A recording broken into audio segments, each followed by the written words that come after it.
Hello everyone, good afternoon.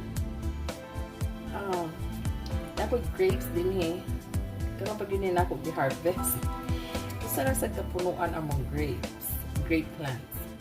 Unya kaayo gagmay ni siya nga variety. Pero ani nga tuig, hingsa mo siya kagagmay last year, dagko pa to siya gamay. Unya karon nga tuig, tungod kaning uli man ni Pilipinas, wala ni siya na ariglar, wala na water, wala na fertilize, wala na dugangan og kanang soil pa. So mo na siya nga gagmay. Unya karon ako nang gi-harvest kay start na sa fall, tugnaw na unya. Nagsugod nagkamatay ang punuan niya. Pero tamis kay ni siya nga klase ng grapes. So di ka magmahay o mukhaon ka ani mas kituod kag may malingaw sad kag usap-usap kay kuan man tamis man.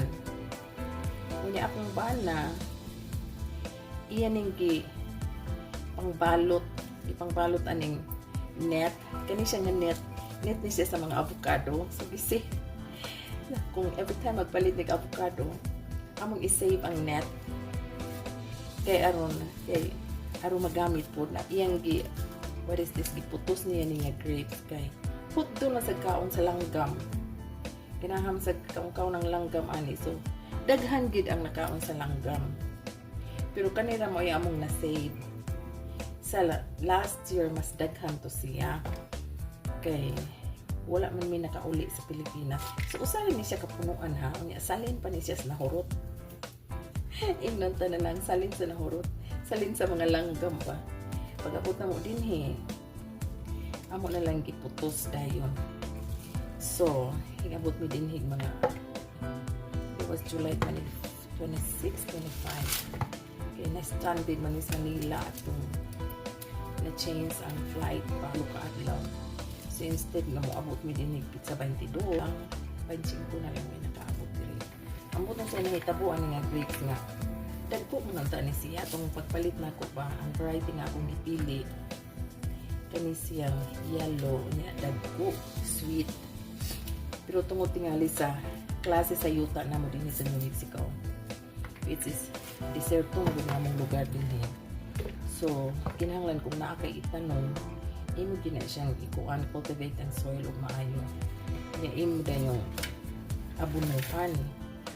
So kinisang wala yung mga hanaw ako busy sa kay ko ako makamao ko tingali ko kay ikan ditag Pilipinas ginagmay ug unsay kung itanom sa Pilipinas mabuhi man gyud kay tungod sa karit sa atong soil, di ba?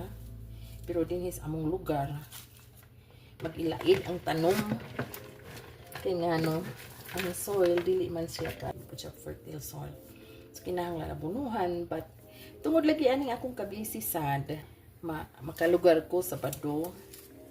Pero pag abot na po sa Sabado, weekend, tapos maamon po na ang time sa pagpanglimpyo, panglaba, pangluto, hugas plato, panglimpyo sa balay. So wala yun. So ako na lang siyang gisalig sa kumpana kay kung gihaman po na siya o garden mo na yung gusto. Pero ang mahitabo wala din niya nabutangan uso ha. Kaya akong tilawan. Tamis kaayo. Tamis din siya, murag siya sugar. Tamis kaayo. So, dapat po niya siya. Guwapo po niya siya. Kung wala pinin ako naputos, awa na, impas na mis langgam, nahurot na. Pero natabang na sa putos, so, magkakaon diha kung ginagmay ani. Ang uban ani para sa kong gihimo last year. Katong sa last year daghan man to, wala mo na ako manukaon kay kami ra gupong duha. Akong gikuan, akong gi-jelly. Dala na ko sa Pilipinas. Kaya mo pudin taon akong mga apo o mga anak, makakinuha po sila sa kuan. Ang say grape jelly ba? Kaya lami siya kay fresh good. Fresh ikan sa punuan. Unya agi kuan Basta mga homemade ganun yung mga jelly. Lami din na siya. Kaya mas daghan ang prutas, ana. Unlike sa commercial nga. Daghan naman ang ipang sagol, ana. So, ang uban gani, na-raisin na, tanawa, na-raisin na siya. Kaya nga, wala na mo di-harvest dayon. So, see? Mga raisin na dyan. So, ang akong buhaton aning iyang kanang raisin seeds. Ako nang ipalit dito sa kung ano. O akong sabuwag ba, sa yuta ba. Basig mo kuan siya. Basig mo turok na po siya sa suning asa kung ano. This is spring. Maturok na siya. So, karang panahon na kuan naman, officially fall na may makuhang adlaw. September 23rd, the start of autumn and fall. So, nagsugod na among katugnaw dito. Tugnaw na. So, meaning, ang mga tanong, mga matay na sila. Amazing, no? Sa first time ko nagandog Amerika, makainong dito nga. Nakita dito din sa Amerika ang gahong sa Ginoo. Ang mga plant, mga matay, mga kahoy, mga bulak, magbaha din ha. Uunsa din ha. Ang mga prutas. Pag-start din na sa fall, magsugod na din na siya kalaya. Mga matay na dayon. Tantod nga, kuwan na, sa fruiting na sa fall, wala na ang mga dahon na kuwan na, nga dagdag na. So, wala na yung hope ni karon siya nga. Muturok pa yung atong isabuwag ng kuwan. Yung raisins. Yung na raisins na bago. Naman ni siya seeds. So, wala na siya chance na mo. Turok pa ni panahon natin. Tingkuan naman.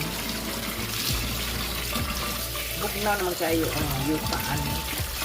So, wala na. So, ang chance ani is this coming spring or Sunday. So,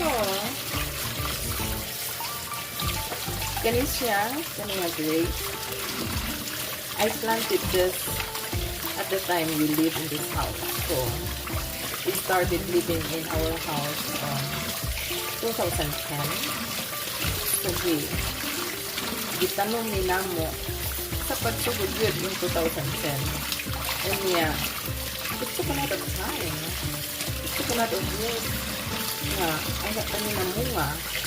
Sumurag, ikapila kanina mo harvest, murag 5, ikalima katuig na harvest, or 5 times yung harvest, or I don't know, more than that. But, dili sobra sa 7. So, maybe 6 or 5. Nga, pagpukpo na mo ba mag-rate yun. So, counting, in the 2010 may nagsubo din eh. Kanya karoon 2024. So, 14 years. So, minus 5 or 6. 14 minus 5. Nag 9 years pa siya. Ay, pa na muna. Or 8 years. So, I don't know. Sabi man ako o practice kung anong gipalit na juice. Hindi man di ay. So, wala siya ng mga dahil. Itong mga drastic pa, mamuna man siya dahil. So, ako na nang i-share sa inyo. Kaya siya malingaw mo. Malingaw mo ka na ako. I don't know kung malingaw ba sa mo, pero fun lang. Sharing a blessing. Sharing a blessing through a video lang. Exciting ka. Malipay sa ginagmayan eh. Manigingon nga, makakaon. Makakaon yun. Maka-enjoy yun ka sa imong kinanan. Basta lang magpugig labi na diha sa ato sa Pilipinas. Every time mag-uli ko Pilipinas, mutisok yun ko o kuan. Mutanong yun ko o putas pa lamang or kanang kuan. Kanang buwak pa lamang. Isa din na inikbalik na ako'y makita pa. Kung na siya, kung puhon, malang Ginoo, di man nato mahibaw aning tuig mo labay. Ang yield din na siya ito. Ang yield din na siya bunga. So, maka-enjoy kita. Yan. Para sa naka-model ka sa itong mga anak, sa itong mga apo, so important sa pagpugi. Magpugi yun ang tao.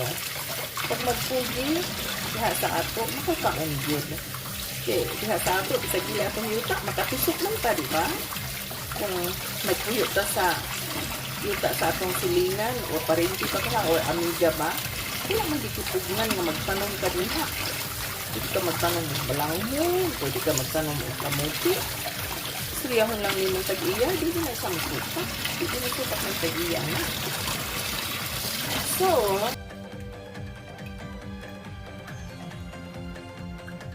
okay. Alright.